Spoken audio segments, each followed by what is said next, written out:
Bismillahirrahmanirrahim. Assalamualaikum warahmatullahi wabarakatuh. Alhamdulillah alladzi bi ni'matihi tatimmus shalihat. Allahumma shalli wa sallim ala Muhammadin wa ala alihi wa ashabihi wa man tabi'ahum bi ihsanin ila yaumiddin wa ba'd. Alhamdulillah, Allah memberikan pertolongan, kemudahan bagi kita untuk bisa meniti upaya agar Allah SWT menolong kita pada hari-hari berikutnya. Karena sesungguhnya kemudahan di hari yang akan datang adalah perjalanan di hari ini. Sebelum kita mempelajari kembali kitab Tauhid, agar kita juga memiliki amalan, ilmu dan amalan, maka kita dalam kesempatan kali ini kita latihan doa bersama. Latihan doa, nanti saya dulu, nanti antum berikutnya. Allahumma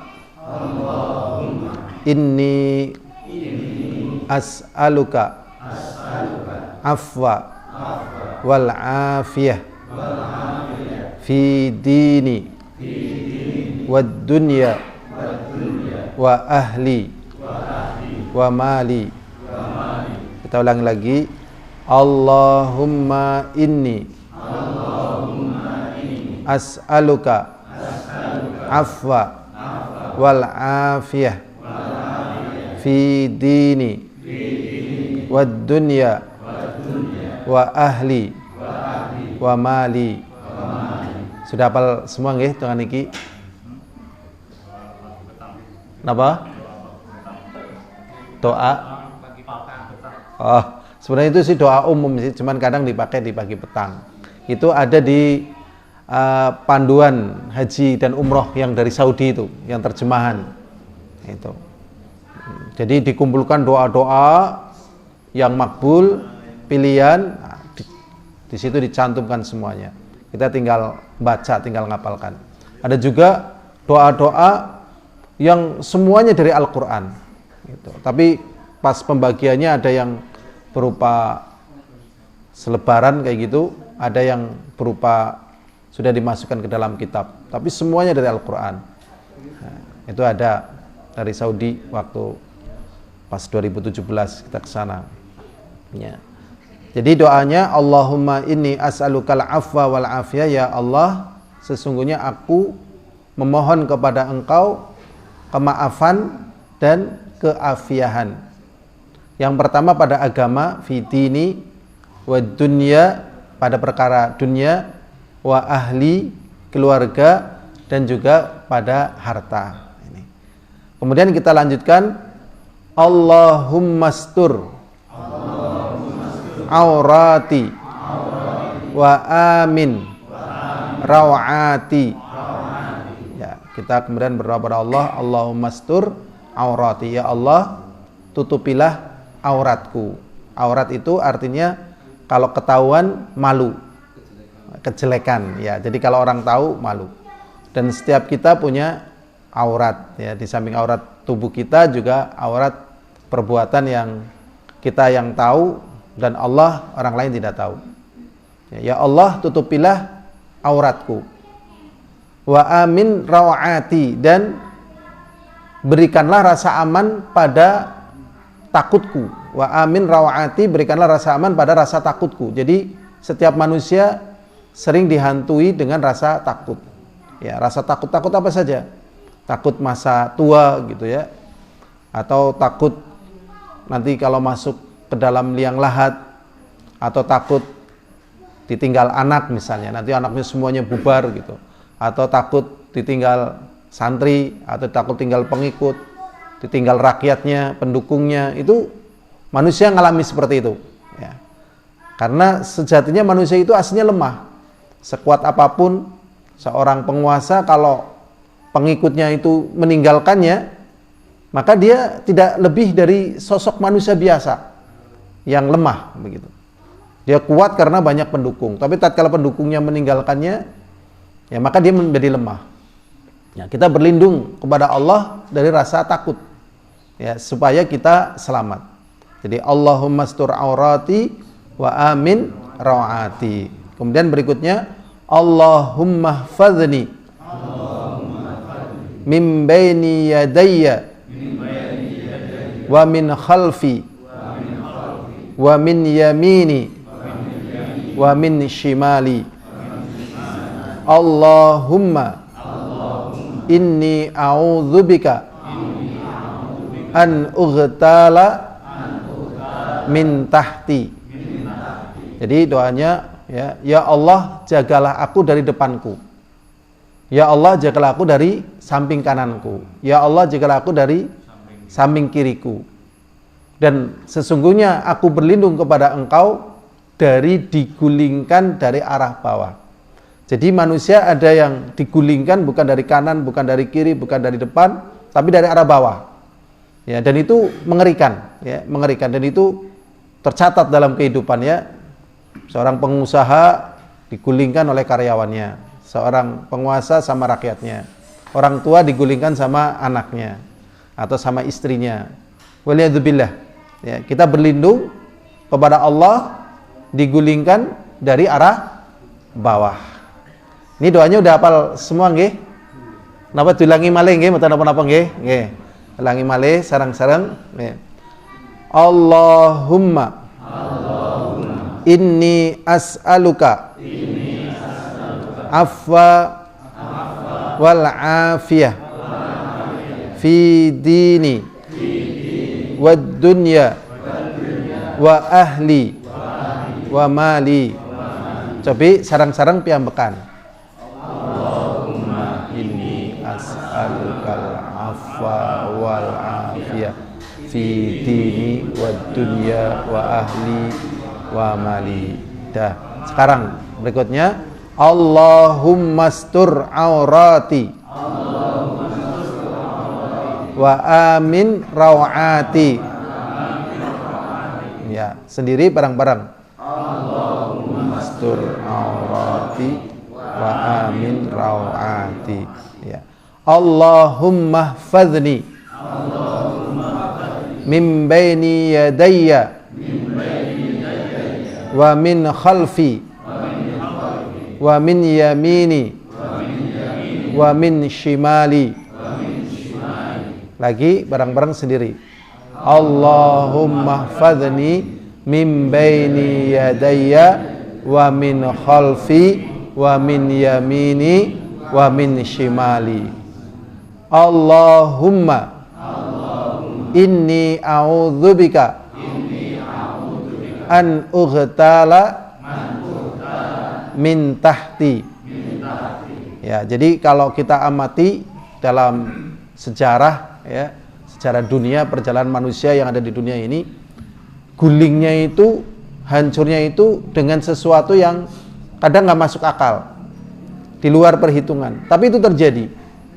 Kalau kita amati, ya karena nggak berdoa, karena nggak hati-hati, karena nggak dijaga oleh Allah gitu. Jadi ya ada satu hal yang sering terluput dari manusia tatkala Allah berikan padanya kekuasaan yang luar biasa. Ya, terkadang ada sisi yang terselip dari kehidupannya itu terjatuh pada kezaliman kepada orang lain. Karena saking banyaknya orang, dia nggak sadar dia berbuat zalim. Ada orang yang menderita, ada orang yang sedih, ada orang yang mengadu, ada macam-macam. Ya. Lah namanya orang menderita, lemah, terzalimi, nggak ada jalan lain. Pasti doanya langsung kepada Allah, itu pasti. Itu pasti, karena mau minta ke siapa? Minta kemana coba? Pakai apa? Nggak ada. Akhirnya kepada Allah. Nah, tatkala berdoa kepada Allah disinilah, ya, sampai Mu'adz bin Jabal tatkala diutus oleh Rasulullah ke Yaman, ya, Rasulullah mengatakan wattaqi da'watal mazlum, dan hati-hati engkau wahai Mu'adz, padahal seorang sahabat, dari doanya orang yang terzalimi. Padahal umat yang didatangi oleh Mu'adz adalah orang Nasrani. Dia sahabat yang didatangi orang Nasrani. Tapi kalau berbuat zalim, ya, lupa biasanya orang kalau sudah terzalim lupa pada semuanya, langsung kepada Allah ini. Nah, terkabulkan. Nah, disitulah biasanya ya orang jatuh di saat puncak perjalanan hidupnya, di saat dia sudah tidak muda lagi. Ini mengerikan, ya, mengerikan. Makanya ini masuk dalam kategori ilmu hidup, ya, ilmu hidup. Jadi ilmu hidup ini sebenarnya bukan hanya sebagaimana yang dipahami oleh manusia dengan gebiarnya, tapi inilah agama. Inilah agama menunjukkan dengan cara yang lebih baik dan lebih sempurna, dan letak kekuatannya diantaranya pada apa? Doa. Letak kekuatannya ada pada doa. Lahadurun azani wa azakumullah. Insyaallah kita akan melanjutkan pembahasan kita kitab tauhid, dan kita sekarang sudah masuk pada bab 9. Bab 9 dalam pelajaran kitab tauhid kita masuk bab 9, yaitu babu majaa fi dzabhi li ghairillah. Ya. Bab yang ke-9, ya. Bab apa yang datang tentang hukum menyembelih untuk selain Allah. Jadi di sini akan dibahas hukum menyembelih untuk selain Allah. Di sini dijelaskan ai annahu syirkun. Jadi menyembelih untuk selain Allah, kenapa dibahas dan dipentingkan? Karena di sini ada kesyirikan. Kesyirikan sudah pernah kita bahas, itu kejahatan bukan kepada manusia. Jadi kalau nyari delik hukum, perdata, pidana, nggak ada. Mau junto berapa, mau pasal berapa, dalam permasalahan nggak ketemu. Tetapi ini kriminal, kejahatan, ya, seorang makhluk kepada yang menciptakan, gitu. Nggak ada hukum memang mau dituntut di mana, tapi Allah nggak ridho. Nah ini, jadi harus paham ya, hukum siapa yang sedang kita hadapi gitu. Ya, penting ini. Ini syirik. Ya, jadi karena apa? Syirik. Fa inna nususal kitab was sunnah sharihatun fil amri bidzabhi lillah.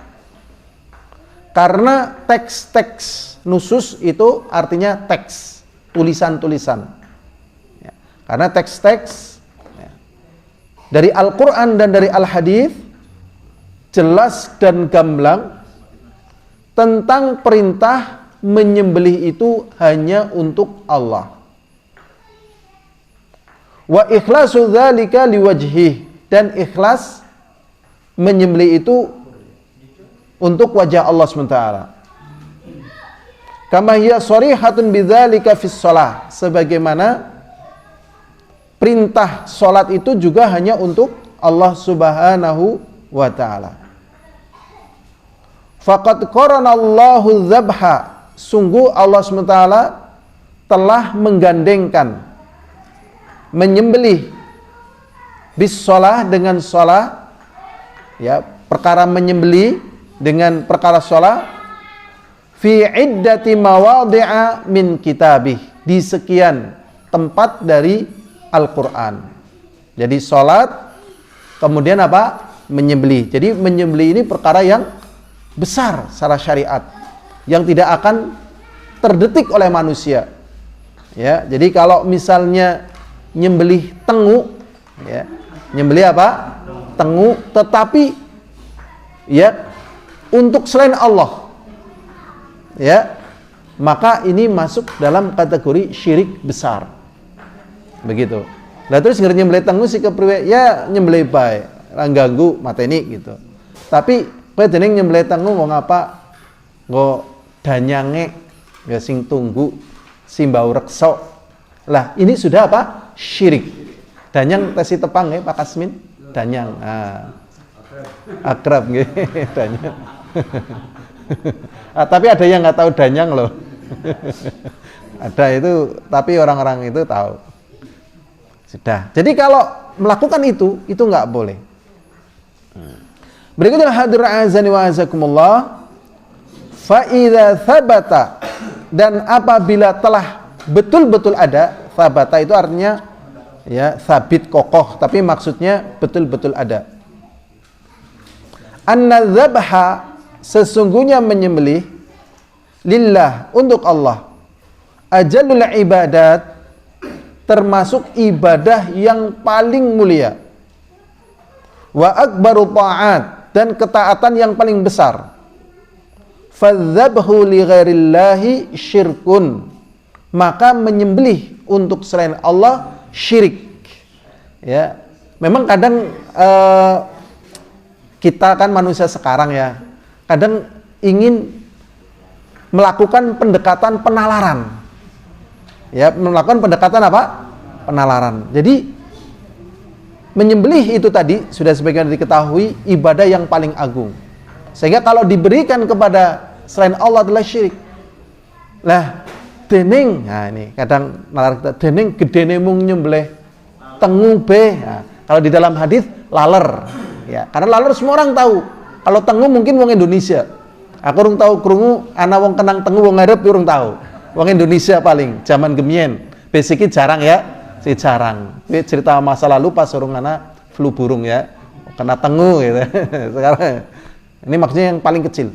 Lah sekarang yang jadi permasalahan menyembelih lalat tadi, kalau untuk selain Allah kok syirik, kenapa gitu? Ya karena memang tidak ada manusia manapun yang mampu menciptakan apa? Nyawa. Walaupun nyawa tengu, walaupun nyawa bakteri, walaupun nyawa virus. Nah, nyawa ini Allah yang menciptakan. Manusia kadang memandang, lah gedene cilik be.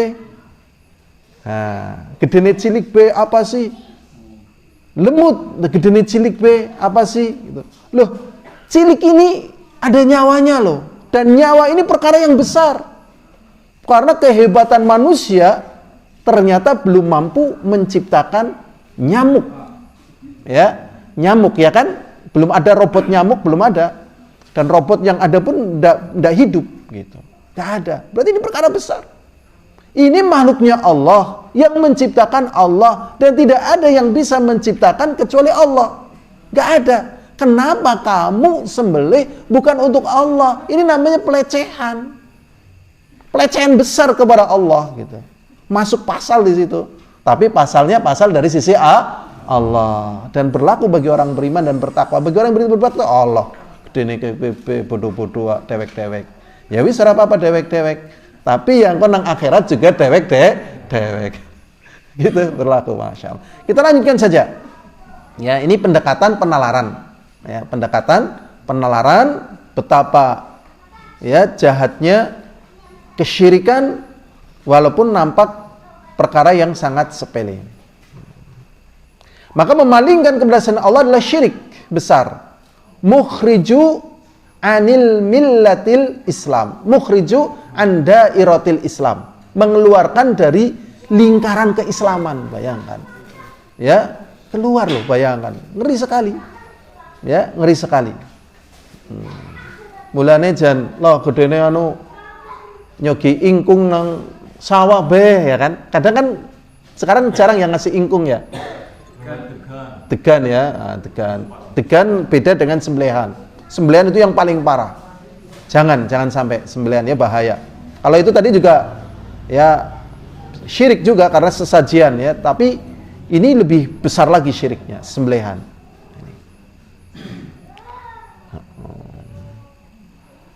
Fa inna hadda syirki al-akbar, karena sesungguhnya batasan syirik besar, wa tafsiruhu, dan tafsirnya, alladzi yajma'u anwa'ahu, yang terkumpul jenis-jenisnya, wa afradahu, dan bagian-bagiannya, yaitu jadi definisi syirik besar dan yang melingkupi segala jenis amalan yang masuk dalam syirik besar. Jadi definisi ini ya mencakup seluruh bentuk dan nama syirik besar. Definisinya adalah ya, ayusarrifal abdu naw'an, seorang hamba memalingkan jenis, au fardan atau bagian, min afradil ibadah li ghairillah, dari jenis-jenis ibadah untuk selain Allah. Jadi kalau ini jelas ibadah, ya, kemudian dipalingkan untuk selain Allah, maka itu syirik besar. Nah, menyembelih termasuk ibadah kepada Allah. Jadi kalau dipalingkan untuk selain Allah, itu syirik besar, walaupun bendanya kecil yang disembelihnya. Tetapi menyembelih itu termasuk, ya, sesuatu yang harus diberikan hanya untuk Allah SWT. Ilhadirun a'azani wa a'azakumullah. Allah SWT berfirman di dalam surat Al-An'am ayat 123, 162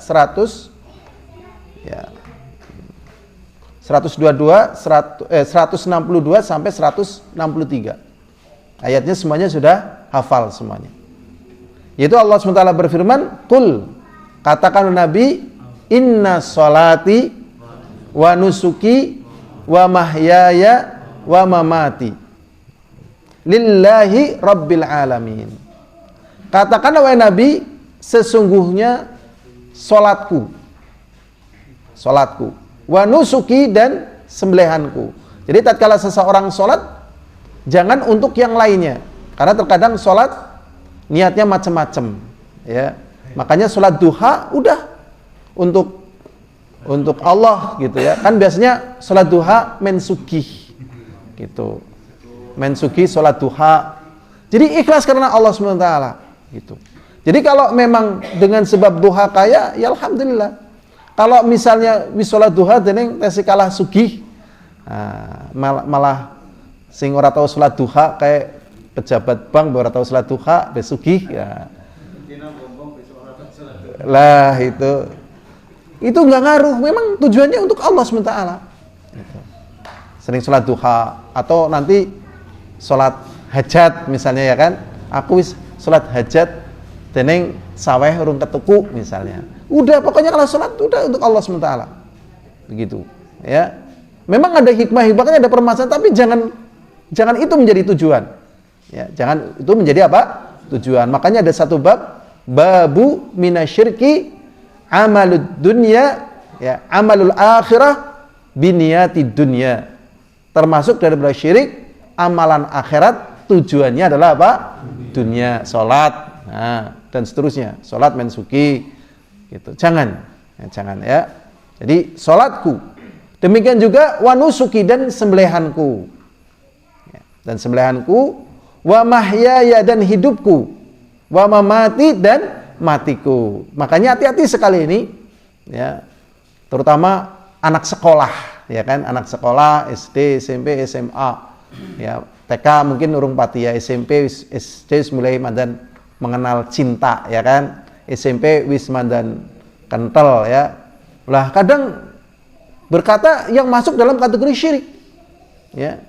Hidupku dan matiku untukmu, gitu kan? Nah, aku tak bernyawa tanpa dirimu, nah, kayak gitu, ya. Kau separuh nyawaku, makan ingat kamu, tidur ingat kamu, makan tak enak, tidur tak nyenyak, selalu terbayang. Ini sebenarnya karena belum kemasukan tauhid ini, jadi menguasai jiwa. Berbahaya ini, menguasai apa? Jiwa. Ya, ini hati-hati ini, ya. Ya, hidupku dan matiku untuk Allah. Jadi, kenapa Pak?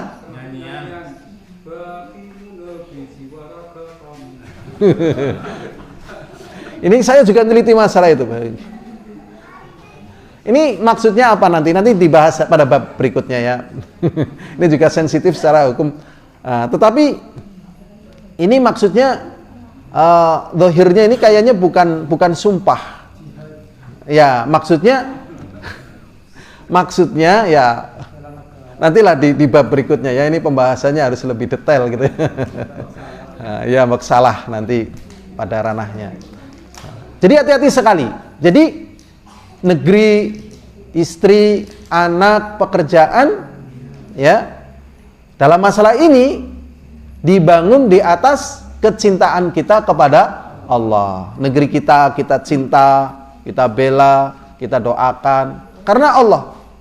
Sebagai bentuk syukur kita kepada Allah, kita tinggal di negeri kita ini, maka kita bela, kita jaga. Ya. Dan negeri ini termasuk negeri yang berkah kalau menurut saya. Kalau berbicara kekurangan, waduh nggak ada selesainya. Tapi kalau kita perbandingkan dengan negeri lain, sama juga banyak kekurangan. Ya, kadang kita yang kasihan sama Palestina ya, sampai detik ini perjuangan nggak selesai. Kita dikit-dikit tahu tentang bagaimana keadaan mereka. Gitu. Jadi cinta kita kepada istri, kepada anak dan seterusnya dibangun di atas, maksudnya dengan dasar cinta kita kepada Allah karena Allah. Jadi inna sholati wa nusuki wa mahyaya wa mamati lillahi rabbil alamin. Hanya untuk Allah, pemilik alam ini. Tatkala sudah demikian ini, kalau ada musibah itu lebih ringan. Karena itu sejatinya bukan milik kita, milik Allah. Jadi akhirnya kita kembalikan lagi. Pak, jere garwane si fulan meninggal dunia. Nah, tatkala dia tahu, kembalikan kepada Allah. Lebih ringan. Tapi kalau tidak, maka sangat berat sekali. Makanya sampai hulu, ya kan? Sampai apa? Hulu, engkau adalah separuh nyawaku. Dan aku ingin hidup sekali lagi. Ini hulu ini. Hulu ekstrim ini. Ekstrim tetapi masuk dan jarang yang membahas. Masuk dan jarang yang membahas. Inilah pentingnya kita belajar tauhid. Jadi penyakit-penyakit yang masuk ke hati kaum muslimin, ya semoga bisa ya dikeluarkan. Berikutnya hadirin azan wa azakumullah, la syarikalah, yang tidak ada sekutu baginya. Wa bidzalika umirtu, dan untuk perkara tersebut aku diperintahkan, wa ana awwalul muslimin, dan aku adalah orang yang pertama kali tunduk. Ya. Islam artinya adalah al-istislamu lillahi bitauhid wal inqiyadu lahu bitta'ah wal bara'atu minasyirki wa ahli. Islam artinya apa, Pak? Kalau ngapunten iki nggih, tahu kowe siki tugase ya ke santri-santri saya. Takokna ring bapakmu ring ibumu, abimu karo umimu. Bi, mi Islam kowe apa gitu. Baru gue ngukil laporan gitu. Ternyata ya pada nggak bisa jawab. Pada nggak bisa apa? Jawab ini coba. Islam ya ini apa? Isa. Isa apa? Subuh. Ele apa? Luhur. Ane apa? Asar. Eme maghrib Islam. Islam apa? Anu damai lah, masya Allah. Ya kan? Oke. Masya Allah loh. Pendefinisian itu penting loh. Ya, pendefinisian. Ada satu hal yang menarik. Ya. Kan orang sering bicara bahasa hukum ya kan, perdata, pidana, kriminal dan sebagainya. Ternyata dari penelitian itu, dari model pasal dan penentuan itu ngambilnya dari pendefinisian yang dari dalam ayat Al-Qur'an dan seterusnya gitu. Cuman kadang kita nggak ngeh gitu loh. Bagaimana kita akan ngeh tentang hal-hal yang beredar di kehidupan nyata, wong kita terhadap perkara-perkara ini juga nggak ngeh gitu. Nah, sudah. Islam itu apa tadi definisinya? Al-istislamu lillahi bitauhid wal inqiyadu lahu bitta'ah wal bara'atu minasyirki wa ahli. Napa sarang-sarang? Sarang-sarang nggih? Coba. Ya. Sudah saya dulu ya.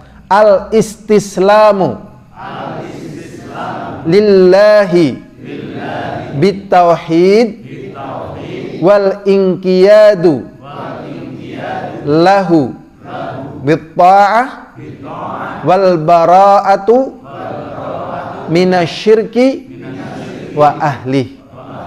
Jadi Islam itu artinya menyerahkan diri kepada Allah. Al-istislamu lillah ditambahi apa? Bitauhid, dengan tauhid. Ya. Wal inqiyadu lahu bitta'ah, dan berusaha mengamalkan dengan ketaatan. Sing sering diarani anu kon menek pucang, penek kok blimbing kuwi dan sebagainya itu. Lunyu-lunyu penek. Jadi munggah tiba, munggah maning, tiba terus jangan putus asa. ibaratnya 1000 kali jatuh 1000 kali bangkit. Ya kuwi jenenge tobat sambel, ora tobat sambel-sambelan, kayak ingkiat. Jere ngaji tes gentok men, nah gitu. Ngaji lagi.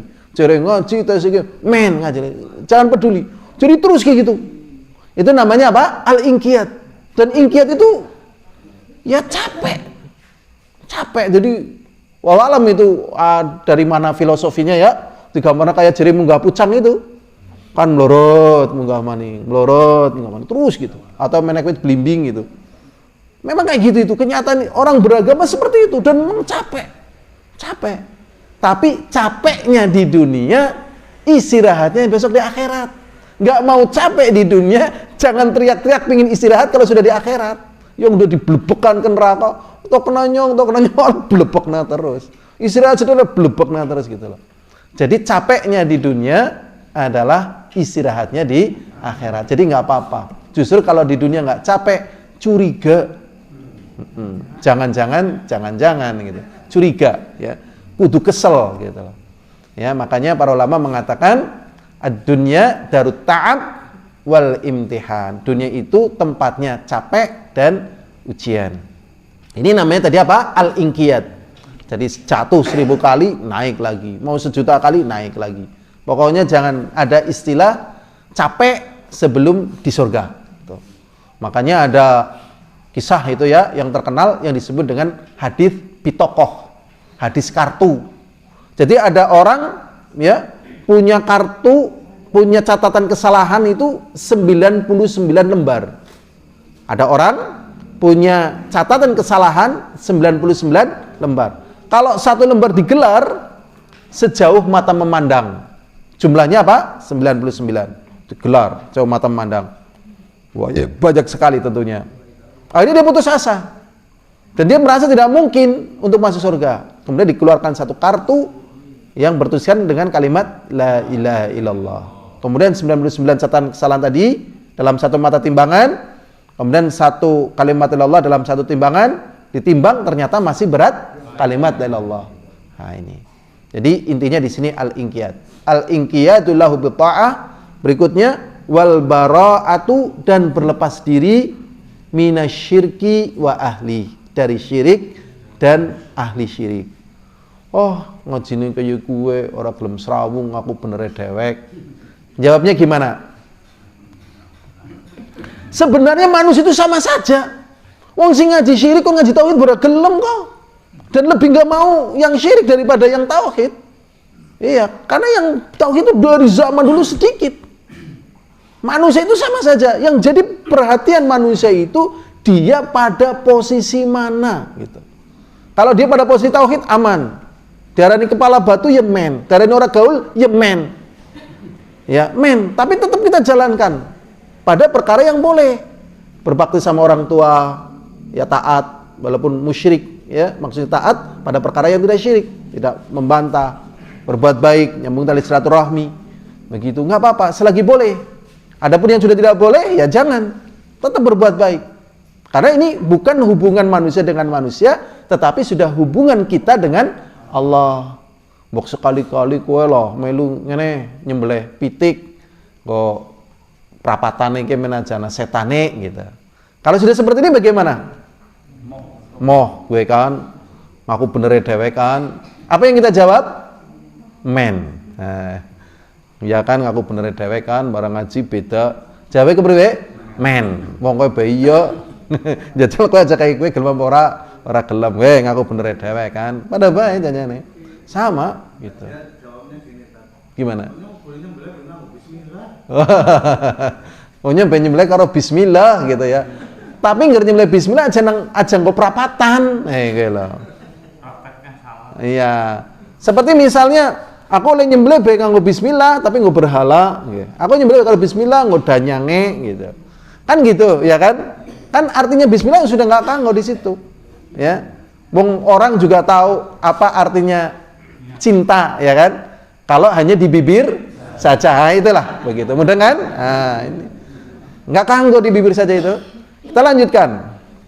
Ya di sini ya dikatakan ya wa ana awwalul muslimin, dan aku adalah orang yang pertama kali tadi definisinya Islam, tunduk sebagaimana tadi dijelaskan lah. Ya. Berikutnya hadirin azani wa azakumullah, di dalam firman Allah yang lainnya surat Al-Kautsar ini. Allah SWT berfirman, "Fasholli li rabbika wanhar." Dan salatlah, ya, kata Allah SWT, untuk siapa? Li rabbika, untuk Rabbmu. Wanhar, dan sembelihlah binatang kurban, nahar. Memang ada yang masuk dalam kategori sujud, yaitu al-inhinan. Ya, salat itu kan isinya apa? Ruku, sujud, ya kan? Nah, ya. Jadi al-inhinan itu seperti ini. Jadi ruku itu masuk dalam kategori sujud sebenarnya, itu al-inhinan. Lah, sering kita memberikan penghormatan sambil apanya? Badannya ini. Ini hati-hati sekali ini, iya. Ya, ini Jepang, dewek bayi ya. Saya waktu itu ngaji sama seorang ahli usul fikih, ya. Ya, jadi dia menyebutkan wa kana ashabu karate, gitu disebutkan bahwasanya orang-orang ahli karate, yaitu hormatnya seperti ini. Ini termasuk dalam kategori al-inhina, dan inhina ini sujud, dan ini nggak boleh.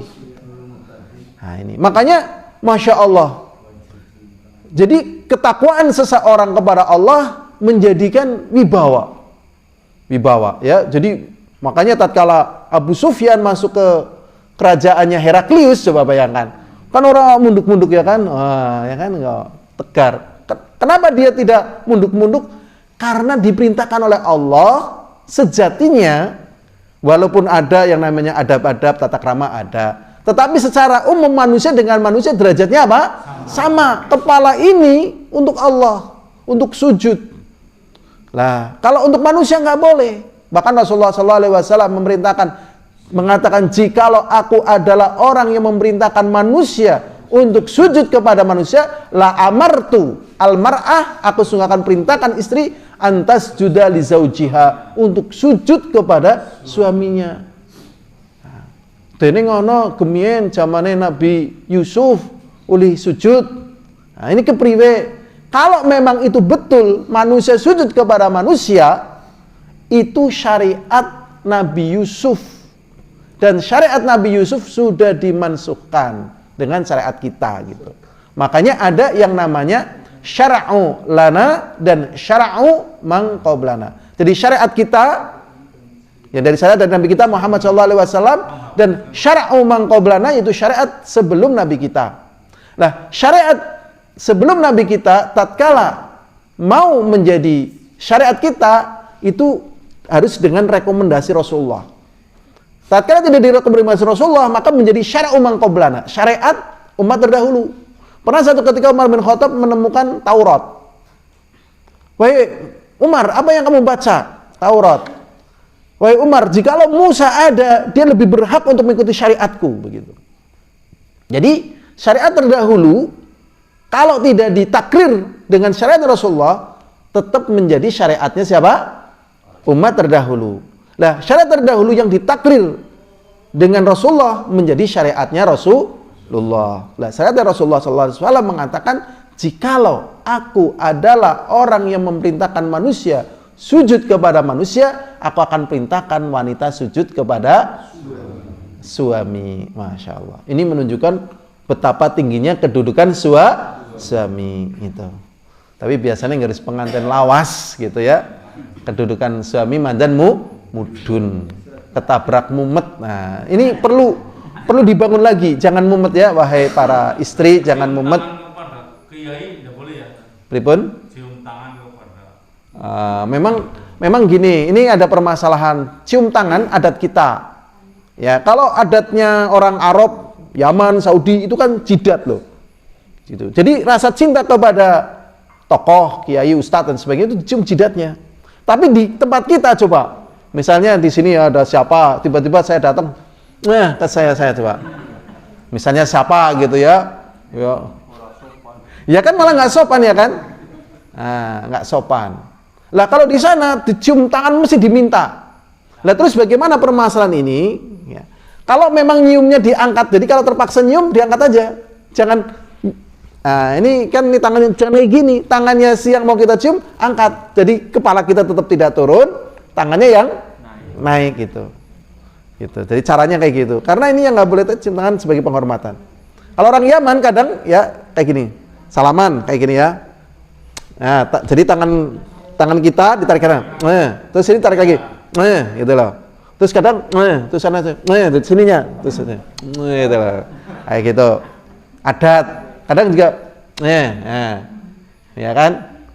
Di sini di Indonesia pernah ada tapi sebentar terus punah. Ya, tapi ternyata orang Yaman gitu loh. Kenapa? Kisbe nama. Oh, kisbai. Lah ngerpas lagi tawaf juga kan orang ngajar aswad kan? Nah, itu. Kisbe, waduh, saya nggak tahu kisbe loh. Nah, cuman kita lagi bahas tentang bagaimana kedudukan cium tangan. Jadi kalau terpaksa cium tangan, diangkat. Jadi bukan badannya kita yang kayak gini, jangan. Gitu.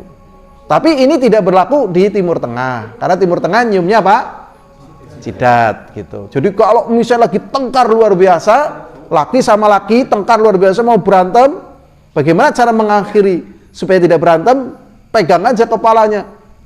Itu sudah. Itu langsung geliyer itu sudah. Geliyer itu. Jadi kalau udah cium kepalanya, sudah. Udah mau marahnya kayak apa langsung geliyer itu sudah. Nah, tapi kalau di negeri kita ini, ya, wah ya Allah, jijih ya kayak kita kan cium ini jijih atau senang? Senang atau gimana nih? Risih ya? Sana enggak? Gitu. Ya adat. Ya. Nah, kita lanjutkan. Jadi cium tangan tadi tangannya yang naik. Ya. Jadi fasholli li rabbika, dan salatlah untuk Rabbmu, tadi sujud ruku untuk Rabbmu, wanhar, dan sembelihlah binatang kurban onta pun hanya untuk Allah Subhanahu wa taala. Berikutnya hadirun azani wa azakumullah. Di dalam hadis Ali, semoga Allah meridainya, berkata, haddatsani Rasulullah sallallahu alaihi wasallam bi arba'i kalimatin. Telah menghabarkan kepadaku Rasulullah sallallahu alaihi wasallam dengan 4 ajaran, dengan 4 kalimat, ya. Dengan 4 petuah, kalimat, ya. Bukan dengan 4 kata ya, memang kalimat artinya kata, tapi maksudnya ya ajaran, petuah, ya. Yang pertama adalah la'anallah man dzabaha li ghairillah. Allah melaknat orang yang menyembelih untuk selain Allah. Laknat kalau dari Allah, misalnya la'anallah, Allah melaknat, artinya at-tardu wal ib'adu mir rahmatillah. At-tardu diusir, wal ib'adu dan dijauhkan dari rahmat Allah. Nek dipikir-pikir ngeri napa mboten ngeri? Ngeri, ya. Non neraka tiba, lha sing bisa nulung sapa?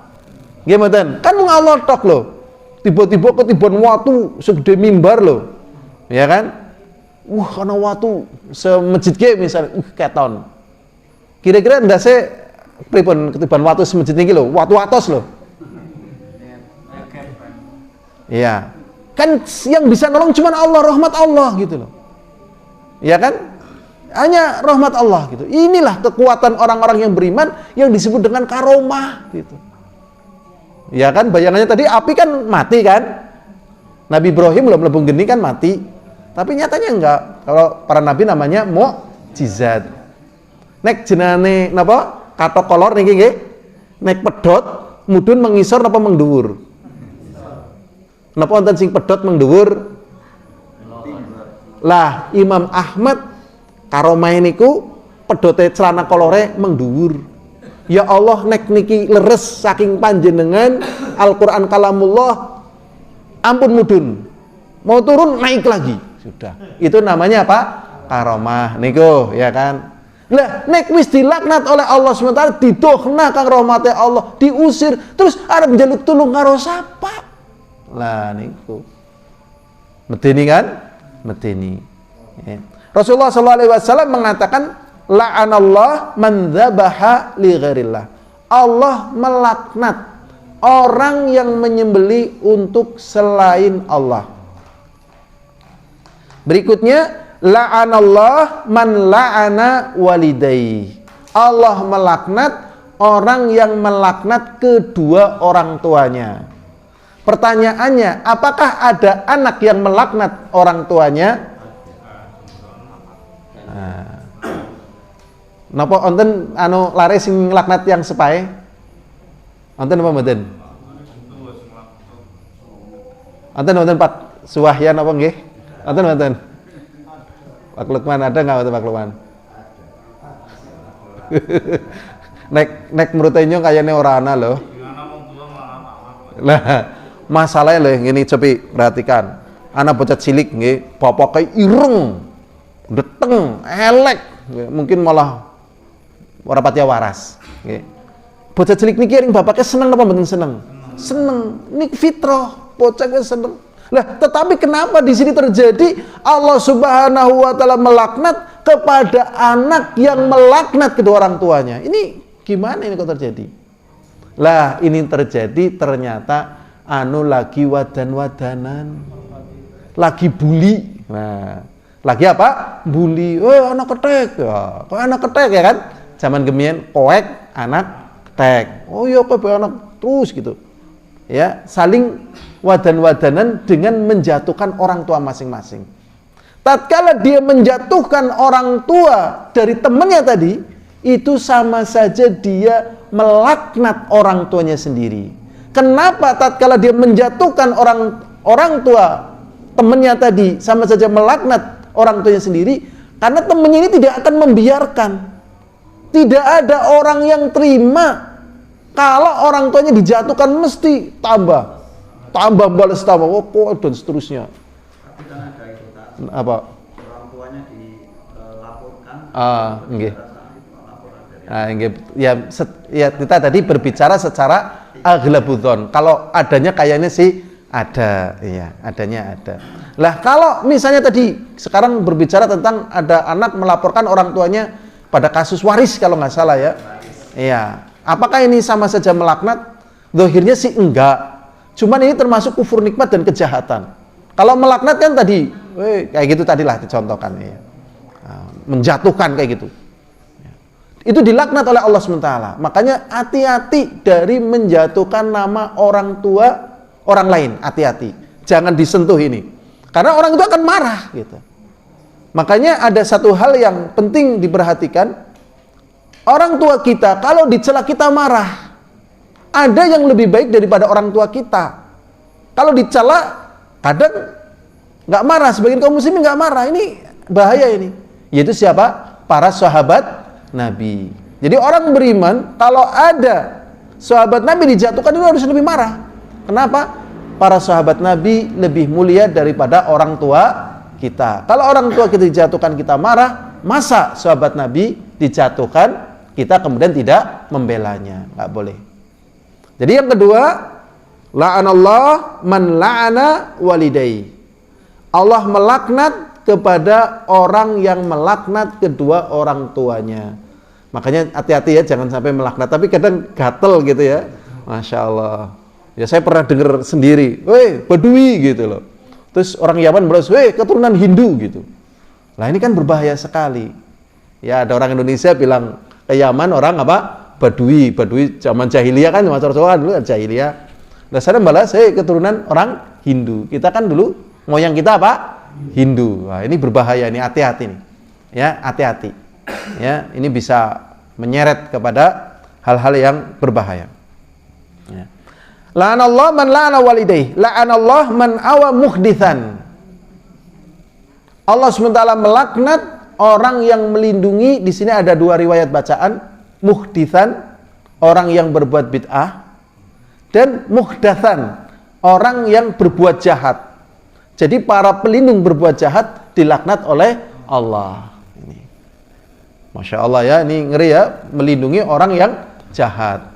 Kalau saya ngobrol sama para pengacara itu, kira-kira kasusnya nggak benar mundur itu. Enggak, saya nggak berani gitu. atau beli nggak mau gitu. Ngeri ya, karena masuk kayak gini nih. Dan memang hukum ya bisa dipelintir, tergantung keahliannya gitu. Tapi ini hukum di dunia. Dan ini ternyata terjadi.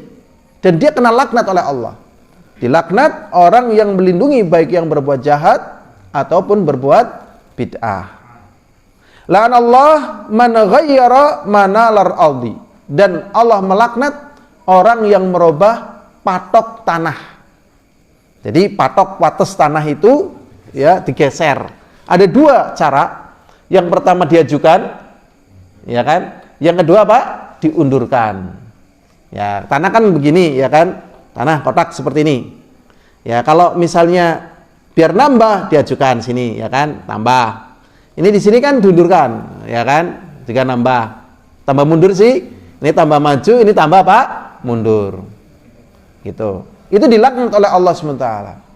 Dan Rasulullah SAW mengatakan man ghayyara manaral ardi shibran tuwiqahu sab'ina aradin. Barang siapa yang merubah patok tanah satu jengkal, ya, maka akan dikalungkan 7 petala bumi.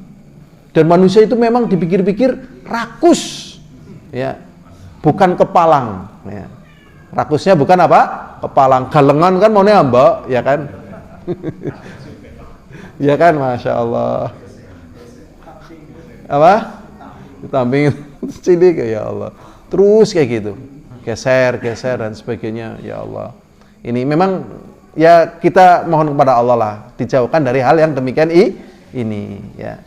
Ya biasanya masalah warisan juga seperti itu, ya. Padahal ya ada yang memberikan gambaran bumi yang besar, ya kan, yang luas, ya.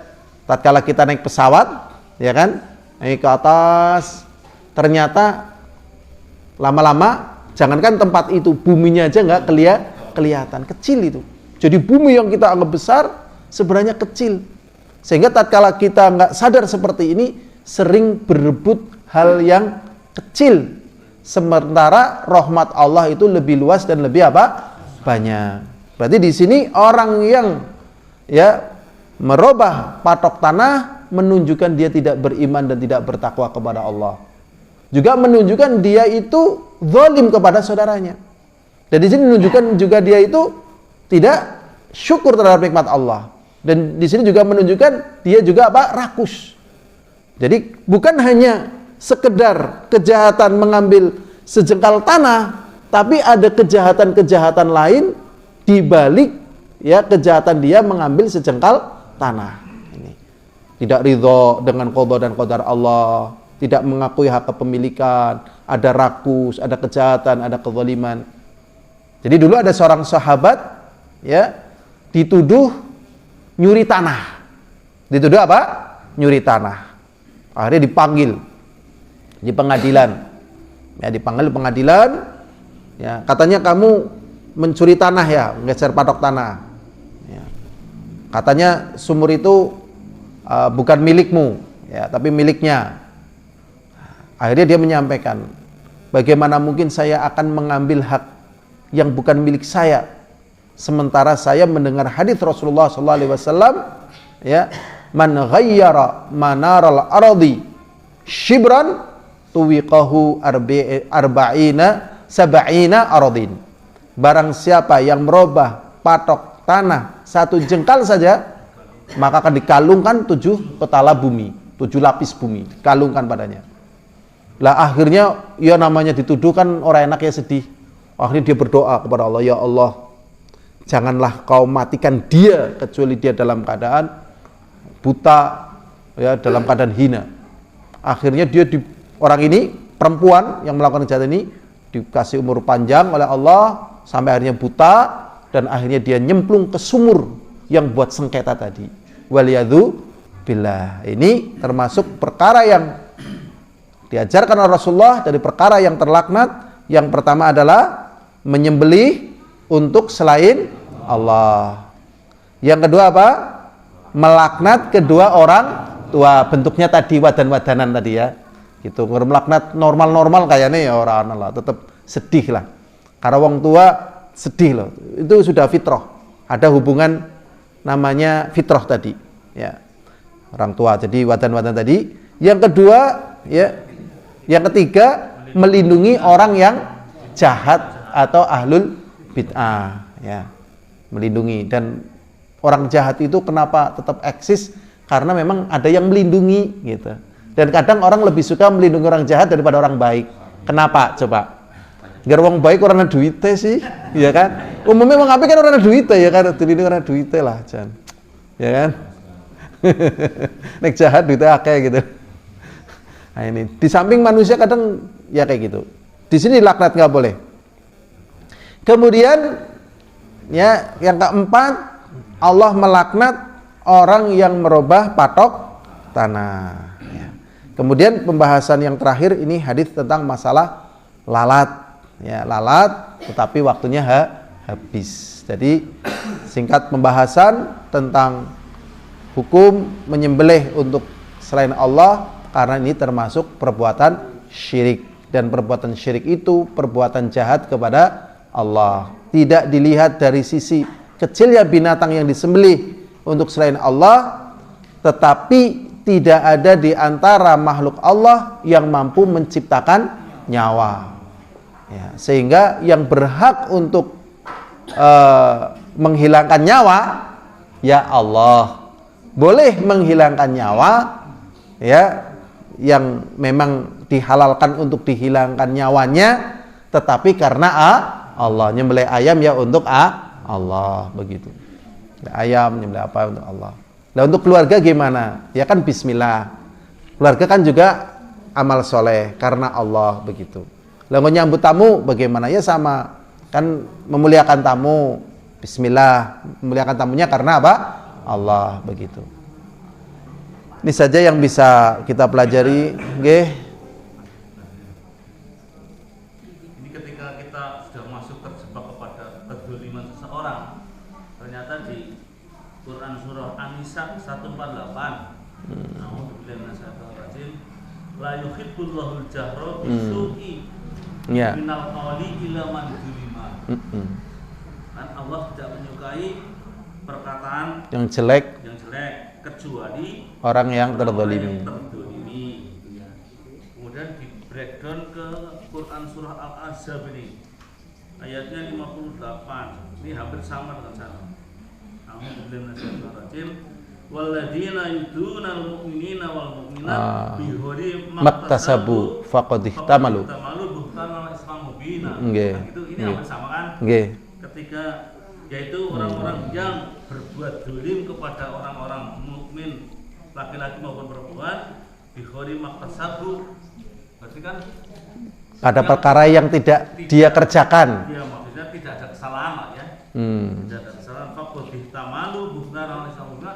Berarti maka dia telah memikul dosa yang nyata kan? Faqad ihtamalu, ya, kedustaan, wa itsma mubina, dan dosa yang jelas nyata, ya. Jelas dosa lah. Nggih, jelas dosa. Nah, dari dua ayat ini tadi Allah tidak menyebutkan perkara buruk. Apakah kita boleh membalas? Ternyata di ayat yang lain yang pernah saya baca di Al-Furqan kalau tidak salah itu ada doa Robbi najini minal qaumidz dzalimin atau Robbi najini wa ahli mimma ya'malun. Di Al-Furqan itu. Sementara itu di hati kita bolehkah membatin orang yang menurut kita itu mendolimi kita gitu maksudnya. Satu, yang kedua, andai kata toh misalnya kedoliman itu karena orang itu punya hutang tidak mau nyarutang, kan terpaksa kita batin. Jadi prinsipnya apakah kita boleh membatin orang-orang yang dolim pada kita yang jelas tahu namanya atau yang tidak tahu namanya? Nanti ya masalah azab ya monggo terserah Allah itu. Mohon dijelaskan. Jadi baik ayat yang di surat An-Nisa ataupun surat yang lainnya Al-Ahzab tadi dan hadis tadi tidak ada pertentangan. Ya, semuanya nggak ada pertentangan. Jadi memang di sini ada kebolehan kita mengungkapkan kejelekan karena kezaliman. Jadi boleh ya. Dan itu merupakan perlindungan dan penjagaan Allah, rahmat Allah kepada orang yang terzalimi. Dia berhak menyampaikan. Karena bagaimana mungkin hak-haknya itu akan terbela ya terbela dan diberikan kepadanya kalau dia tidak diberi kewenangan untuk mengungkapkan kezaliman yang menimpa dirinya. Jadi dia boleh menyampaikan. Tentunya menyampaikannya di sini ya kepada mereka-mereka yang berkompeten. Ya, kalau itu misalnya kasus hukum atau ya misalnya tidak kasus hukum, kasus apa ya yang mampulah dalam artian kemudian menimbulkan solusi. Atau misalnya ya tidak begitu menimbulkan solusi, ini kita tarik yang lebih belakang lagi. Tidak menimbulkan solusi, tetapi sebagai perhatian. Ya, kalau kamu, nah, misalnya kepada anak mungkin nggak bisa memberikan solusi. Kalau kamu, ya, misal gitu ya, ketemu sama orang itu, kamu hati-hati karena orang itu begini. Ini mengungkapkan kejelekan begini, ya, dia boleh, ya, karena di sini supaya si anak ini jangan terjatuh pada perkara yang sama. Atau tadi di pengadilan dan sebagainya ini diungkapkan boleh. Tapi selain daripada itu jangan. Karena yang namanya ya al-muslimu ya al-muslimu man salim al-muslimun min lisani wa yadi. Al-muslimu mir'atul muslim. Muslim yang satu itu cerminan bagi muslim yang lain. Jadi kalau muslim ini mengungkap kejelekan orang tanpa adanya keperluan, tanpa adanya hak dan dia tidak zalimi, akhirnya menjatuhkan muslim yang lain. Jadi aib kaum muslimin ditutupi kecuali kalau memang ada hajat. Ya, kecuali kalau memang ada apa? Hajat. Kalau nggak ada hajat jangan. Ya, jangan. Ini yang kita contohkan ya, kecil lah ya, tapi itu sering terjadi di masyarakat. Itu zaman dulu tapi ya zaman dulu kan ada yang namanya istilah LKMD, itu yang sering buat contoh. Paham kan LKMD? Lamar keri meteng disit gitu. Masih ingat nggak istilah ini? Lamar keri meteng disit. Kowe ngerti ra, anaknya si fulan tulis LKMD. Apa iya? Iya, tapi aja cerita-cerita ya gitu. Terus akhirnya nyebar. Ini nggak ada hajat. Kalau memang tahu, ini siapa yang bisa nyelesain masalah ini? Anaknya si fulan LKMD ini bagusnya gimana? Saya menyelesaikan biar dia tidak malu, dia selesai urusannya, nanti setelah itu nikahnya beres gitu. Oh ya, ini saya bisa ngaju nih nanti ke orang tuanya, ke anaknya. Gini, ini si anak ini biar nanti sampai bayinya lahir gitu. Sampai bayinya apa? Lahir. Kok harus bayinya lahir? Sampai dinikah gitu. Sampai dinikah gitu. Sebatas yang saya yakini dan saya ketahui kalau menikahkan dalam keadaan sudah hamil itu nggak sah. Walaupun beberapa dari permasalahan fikih yang beredar itu sah. Dengan dalil azaniyatu la yang ila zanin, tidaklah seorang yang berzina yang menikah kecuali berzina. Betul memang kayak gitu itu, tetapi dalam permasalahan ini ada perkara yang belum terpenuhi syaratnya. Jadi perkara itu dikatakan sah. Yang pertama, idza staufar syurut wa intifaul mawani'. Apabila syaratnya terpenuhi, ana wali, ana hakim, ana saksi gitu kan. Wa intifaul mawani' dan hilangnya penghalang. Nah, meteng kiki penghalang gitu loh. Atau tadi sudah dibojone wong. Wis dibojo tapi bojone wong, halal apa haram? Haram. Ki bojone wong. Ya tapi kan wis tek nikah, ana saksi kabeh. Iya tapi ada penghalang.